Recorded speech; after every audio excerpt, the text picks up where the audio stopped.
유교 경전 중에 이 얘기에 악기라는 게 있어요.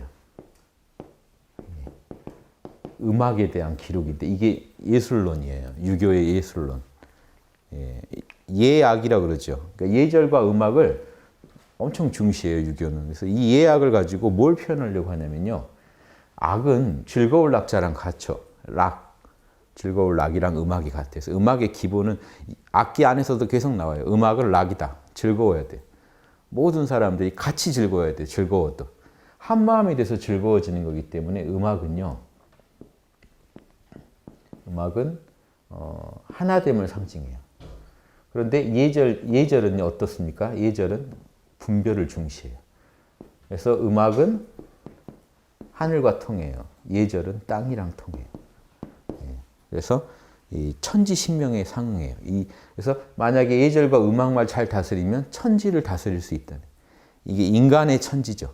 인간 안에 있는 하늘과 땅을 다 경영할 수 있다. 음악과 예절만 경영하면서 예악을 중시한다는 게 이런 뜻이에요.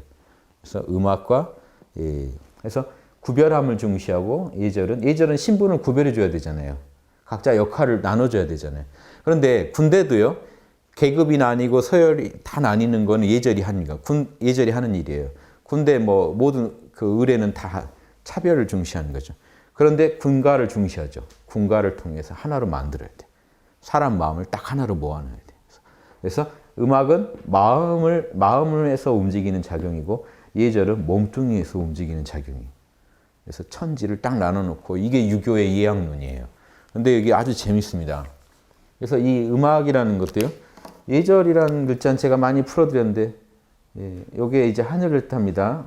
저 선을 그어놓고 이 자체가 하늘을 의미하기도 하는데요. 하늘에서 은총이 내려오는데 사람이 탁 무릎 꿇고 있는 겁니다. 하늘한테 공경함을 바치는 거죠. 이게 약자고 하늘에다가 뭘 바치는 거죠? 정자는 이 곡식들이에요. 곡식을 제기에 담아서 바치고 있는 모습. 무릎 꿇고 절하는 모습 다 똑같아요. 예절이라는 거는요. 하늘을 공경하는 그 마음. 그 마음으로 우리가 제사를 지내는 마음으로 친구를 사귀고 학교에 가고 직장에 가고 길에서 사람들하고 만나면 늘 경건하겠죠. 그게 예절이에요. 늘 조심하고 천리에 순종하는 걸 중시해요. 예절은요. 천리에 순종을 해야 돼요. 천리를 따라서 자기가 딱 어떤 절제시키는 거예요. 자기. 요 정도가 무리하지 않겠다 하는 선을 정확히 찾아가지고 그걸 표현해 주는 걸 중시해요. 그래서 그 조선 후기 예학으로 가는 이유가요. 전기에 이 형이상학적인 걸 잔뜩 파고 나면요. 하늘과 땅이라면 당연히 이제 파다 뭐로 갈까요? 땅적인 영역으로 관심사가 갑니다. 형이상학은 다 알겠어요. 그래서 너 어떻게 사냐? 그래서 너 양심에 맞게 밥을 어떻게 먹냐? 밥 먹는 예절이 나와요. 난 이렇게 먹을 때 제일 양심에 맞는 것 같다. 제사는 뭘 어떻게 지내냐? 이런 식으로 제사 지낼 때 내 양심이 제일 맞는 것 같아요. 그래서 생활의 모든 곳에 즉 양심이 들어가는 겁니다. 천리가. 인의제에 맞게 밥을 먹는다는 거는 인사를 한다는 거는 인의제에 맞게 잠을 잔다는 건 어떤 거예요? 이런 모든 거에 예절이 나와요. 이제 잘못하면 사람 잡는 거죠. 이제. 그런데 처음 시작은 그 예절을 연구했던 사람들은 양심을 생활의 모든 곳에 적용해 보고 싶어서 시작한 건데 그게 너무 이제 무분별해지면 사람을 잡는 도구로 전락합니다. 양면이 다 있어요. 왜냐하면 예절은 형식주의라 이 형식을 즉 양심에 부합하는 형식을 갖추자는 건데 나중에 양심은 어디 가고 없고 형식만 나오면요 이제 사람 잡는 겁니다. 그래서 이 예절은요 항상 근본으로 돌아가야 돼요. 양심에 부합하는가가 예절의 기준이라는 것만 잊지 않으시면 내 양심을 떠나버린 예절에 대해서는요 우리가 좀 바로 잡아야 돼요. 허례허식에 빠져버리시면 안 된다고. 그거는 예절에 맞는 게 아니니까요. 그러니까 이 예절을 보완해 주는 게 음악입니다. 내 마음이 즐거운가 실제로. 그래서 하늘 마음인가. 그래서 예절은 음악은 조화를 중시합니다. 모두의 마음을 하나로 합하는 걸 중시하고 예절은 순리, 로고스대로 하나하나를 따라서 내 삶을 질서정연하게 만들겠다는 거예요. 질서, 하나됨 이렇게 천지를 나눠보시면 음악은 여기 실이에요. 나무에다가 실을 매달아서 연주하는 겁니다. 그럼 이게 흰백자인데 흰백자는요 밝힌다는 뜻이에요. 환하게 빛이 이게 흰백자는요 이게 호롱불이에요. 불. 그래서 주변의 빛을 밝히는 겁니다. 그래서 내가 그 공사장 주인 백 그러는 게 주인이 내가 뜻을 밝힌다 이런 소리. 내가 뭔가 말을 한다 할 때 백이라는 말, 흰백자를 써요. 사례다. 이래서 내가 내 뜻을 밝히다. 요거는요, 나무에 실을 매달아서 이게 악기죠. 악기가 자기 뜻을 밝힌다는 건 악기가 지금 연주를 통해서 음을 표현하는 겁니다. 그러니까 악기를 연주하는 모습이에요. 나무에 실을 매달은 악기를 연주해가지고 현악기죠. 그러면 현악기를 연주해서 기분을 실제로 북돋는 거죠. 그런데 그러니까 자기의 마음을 뭘로 밝히는 거예요? 지금 악기를 통해서 밝히는 거죠. 그래서 마음을 밝히는 것도 되고 아무튼 이런 악기에서 뭔가 음이 이제 펼쳐지는 것도 다 이제 뭐 밝힌다죠. 자, 한번 보세요. 군자가 말했다. 예절과 음악은 잠깐이라도 몸에서 떠나게 할 수 없다. 늘 몸에 예약은 지니고 있어야 된다. 음악을 익혀서 먼저 음악 얘기를 해요. 음악을 익혀서 마음을 다스리면 선량하고 자애로운 마음, 이게 양식입니다. 음악을 우리가 익히면요, 선량하고, 그러니까 이 선악을 명확히 판단하면서 남을 사랑하는 지혜로우면서 자애로운 마음이에요. 지금 인하고 지한 마음이죠. 이놈이 양심이에요. 양심이 절로 샘솟게 된다. 그러니까 음악에 몰입하면요, 우리 마음이 슈퍼의식이 각성돼서 깨어나는 거죠. 몰입 4단계에 들어가면 제가 슈퍼의식이 터져 나온다는 걸 묘사한 겁니다. 음악을 깊이 몰입해서 음악을 듣고 연주하다 보면요, 내 안에서 선량하고 지혜로운 마음이 탁 터져 나옵니다. 자애로운 마음이. 그러게 되면요, 선량하고 자애로운 마음이 생겨나면 즐거워지며 신바람이 나요. 희열이 일어나고 즐거워지면 편안해진다. 안락해지고 나면 그 안락함이 오래가면 그 상태에 머무르면 이미 선에 들어간 거죠. 그래서 여러분 뭐 나가서 들으시다 뿅 가고 이제 음악 들으시다가 뿅 간 상태예요.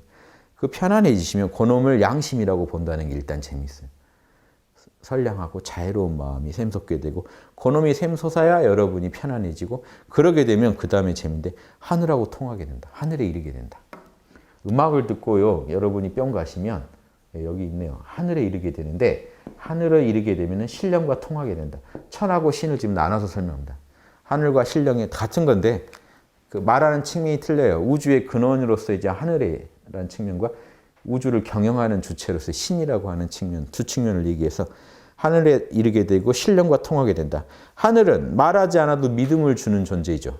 말하지 않아도요. 이 하느님은요, 말하지 않아도 그 천지에서 만물이 다 나왔으니까 만물한테 신뢰를 주는 존재고, 신령은요, 우주를 경영하는 하느님의 모습인데 노하지 않아도, 화를 안 내도 위험이 있다. 만물을 경영하는 존재이기 때문에 만물이 눈치를 보게 돼 있다는 거죠. 그 존재. 우리 로고스대로 다 굴러가고 있죠. 이게 신령이에요. 이걸 제가 놓으면 떨어져 버리잖아요. 화내신 것 같지 않으세요? 버럭. 제가 조심해야죠. 우주의 질서대로 움직이기 때문에 제가 조심해야 돼요. 보이지 않고 들리지 않지만 우리로 하여금 조심하게 만들고 경계하게 만드는 그게 천신은 하늘과 신령에 통하게 되는데 여러분이 만약에 하느님과 신령함에 통하게 되면 어떻게 될까요? 다른 사람한테 이걸 줄 수가 있어요. 여러분이 말을 안 하고 있어도 상대방이 여러분을 신뢰하게 만들 수 있고요. 화를 안 냈는데도 상대방이 저 사람 포스가 있다라고 느끼게 만들 수도 있다는 거예요. 하느님과 함께 할 때는 이게 가능해요. 그러니까 여러분 몰라 잘하시는 게 중요해요. 면접할 때도 몰라를 탁 하고 들어가시면 저 사람 왠지 신령스러움이 감돈다. 뭔가 더 단단하게 느껴지고 저 사람이 말을 안 했는데도 신뢰가 가고 이게 가능해져요. 이게 안으로 들어간 사람이 얻을 수 있는 힘이에요. 유교에서는 이거 아주 중시합니다. 노자도 이걸 중시하는 거예요. 이게 무의거든요. 유교에서도요, 중용 끝편에 가면 이 얘기만 나와요. 군자는 화를 내지 않고도 남한테 믿음을 준다. 이 얘기를 계속합니다. 그래서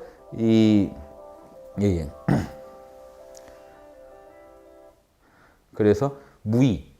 실제로 뭔가를 하지 않았는데 이루어낸다. 이게 유교에서 얼마나 중시하는데요. 그래서 이게 노자랑 유교가 둘이 아니라는 거예요. 같은 계통이지. 자, 여기서도 지금 이 얘기를 합니다. 이것이 음악을 익혀 마음을 다스린 자의 경지다. 음악을 통해서요, 늘 내면을 깨어있게 하는 사람은 남에게 이렇게 말하지 않아도 신뢰를 주고 화내지 않아도 남한테 늘 위험이 있는 사람이 될 수 있다.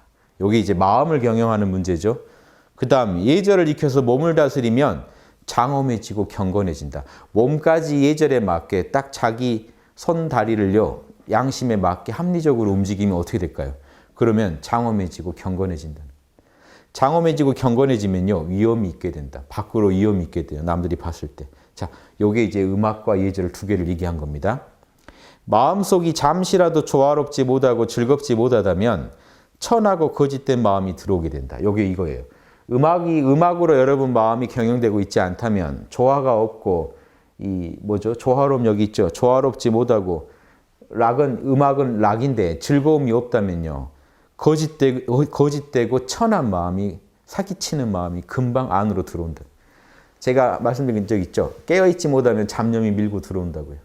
마음에 뭔가 딱 차 있어야 돼요. 양심이 꽉 차 있으면 나쁜 게 못 들어오는데 욕심이 금방 밀고 들어오는 거죠. 바깥의 모습이 이번에 예절 얘기로 갑니다. 바깥의 몸뚱이의 모습이 잠시라도 장엄하지 못하고 경건하지 못한 모습을 하고 있다 보면 금방 교만한 마음이 들어온다. 나태하게 있으면. 예. 그러므로 음악은 내면에서 움직이는 것이며 예절은 외면에서 움직이는 것이다. 음악은 조화를 지극히 하는 것이며 예절은 순복, 순리에 따르는 것을 순리가 이미 이치에 따른다는 거죠. 예, 순리를 이치에 따르는 것을 지극히 하는 것이다. 질서에 순종한다는 겁니다. 이거는 조화롭고. 예. 안으로 조화롭고 밖으로 순복하면 백성이, 자 보세요. 예약이 꽉 찬 선비는 백성이 봤을 때 안색을 보고, 이때 안색이 모양 같지만 의미하는 바는 그 사람의 마음이죠. 안색을 통해서 우리가 안색의 마음이 드러나잖아요. 마음 상태가. 안색만 보고 그 마음을 느껴가지고요. 조화롭고 즐거운 사람 안색이 있겠죠. 그걸 보면 우리가 무형이지만 마음이 느껴지겠죠. 그 안색을 보면 더불어 다투지를 못하고 저 사람하고는 못 싸우겠다. 드러난 마음 상태. 그 사람 표정에서 드러난 내면의 그 느낌이 단단하고 조화롭고 그러면서도 진리에 기반하고 있으니까 양심적이니까 못 건든다는 겁니다. 밖으로 드러난 또 용모를 보면 백성들이 교만한 마음을 못 낸다. 밖으로 딱 예의 바르게 움직이는 모습을 보면 그 사람한테 교만한 마음을 내지 못한다.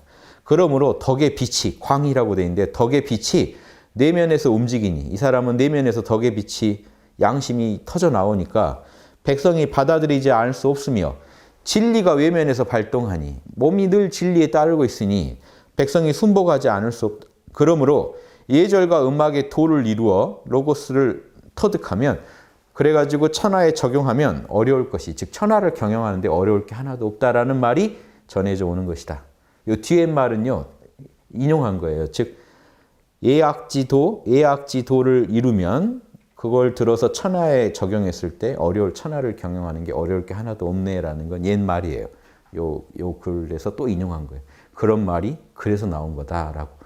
여기 이게 짧은 토막인데 예악의 정수만 얘기한 걸 제가 뽑아낸 겁니다. 이게 이제 유교의 예학관이에요. 이해되시죠?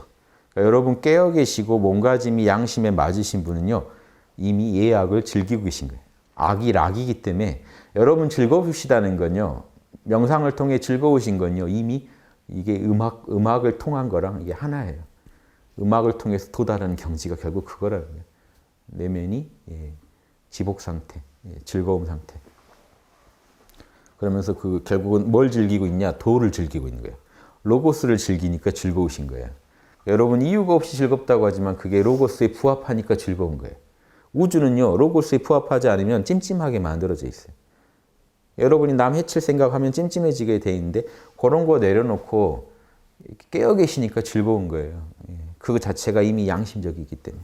그래서 이 예악을 통해서 음악으로 신성에 이르는 길, 이게 제가 제목을 그렇게 한번 잡아봤는데 사실은 예악인데 이게 재밌잖아요. 음악의 비중을 많이 들고 얘기합니다. 음악을 통해 신성을 이렇게 이르러야 한다 하는 게 핵심이고 밖으로도 예절에 맞아야 된다. 그런 사람은. 그래서 안팎이 안에서는 덕의 빛이 터져 나오고 밖으로는 늘 진리를 따르는 모습을 보여주면 백성들도 다 따라오게 돼 있으니까 말 안 해도 따라오겠죠. 지금 이래라 저래라 안 해도 따라온다는 거죠. 이게 노자가 말한 무의 경영입니다. 리더가 자신을 내면을 관리하고 있으면 남한테 화를 안 내고 명령을 안 해도 말을 잘 듣게 돼 있다. 명령을 끝까지 하지 말라는 게 아니에요. 그런 정도 만들어 놓고 명령을 하면 얼마나 잘 이루어지겠습니까? 근데 이걸 안 해놓고 명령으로만 억지로 이루려고 하니까 유의경영이 돼서 다스려지질 않고 실패하는 건데 먼저 이렇게 다 만들어 놓고 명령을 하면요. 명령을 안 해도 이미 저쪽에 그 마음을 이미 사로잡고 있는데 그때 합리적인 명령이 나가겠죠. 예절에 맞는 명령을 얘기하면요. 왜 안 이루어지겠습니까? 이게 사실은 경영의 도라는 겁니다. 그래서 이걸 만약에 지금 회사 경영이나 나라 경영에 적용하면 뭘까요? 백성들이 즐겁게 만들어 자기부터 먼저 즐겁고 자기부터 양심에 따르는 모습을 보여주면서 백성들도 즐겁고 예절을 지킬 수 있게 도와주면 돼요. 백성들도 스스로 자신의 내면의 즐거움을 찾게 도와주면 최고의 리더죠. 그러니까 회사 사장만 혼자 즐겁고 직원들은 다 이게 우거지상인 회사가 이게 제대로 경영이 되고 있는 게 아니죠. 왜 그러냐? 본인만 즐거워서는 안 되거든요. 거기에 감화돼서 백성들도 같이 교만한 마음이 사라지고 같이 아까 나오죠. 다투는 마음이 사라지고 교만한 마음이 사라져서 백성들이 순복하게 만들어야 돼. 같이 도에 동참하게. 이 사장님 사는 거 보니까 너무 재밌게 산다. 나도 그러게 살아야지 하고 이렇게 같이 동참하게 만들 수 있는 그런 경영이 무의 경영이라는 겁니다. 그래서 이게 유가, 도가 모두 공통으로 추구하던 거예요. 그래서 이런 내용이 자꾸 나오니까 뒷사람들이 얘기에 이거 좀 노장 사상이 낀 거 아니야 하고 의심하는 분이 있었는데 이런 주장이 다행히 또 어디서 나오냐면 맹자가 이런 주장을 똑같이 해요. 맹자가 진짜 왕도 정치는 누가 바꿨는지도 모르게 백성들이 주인 돼가지고 스스로 변해가는 정치라는 얘기를 해요. 그러니까 노자랑 똑같은 소리를 맹자가 해요. 맹자 하면 막 딱딱한 분 같지만 핵심이요. 이걸 만들어내야 된다는 핵심에 있어서는 똑같아요. 그러니까 노자, 공자, 맹자, 장자가 사실은 다 똑같은 걸 원합니다. 진정한 리더가 나오면 이런 정치가 펼쳐질 거예요.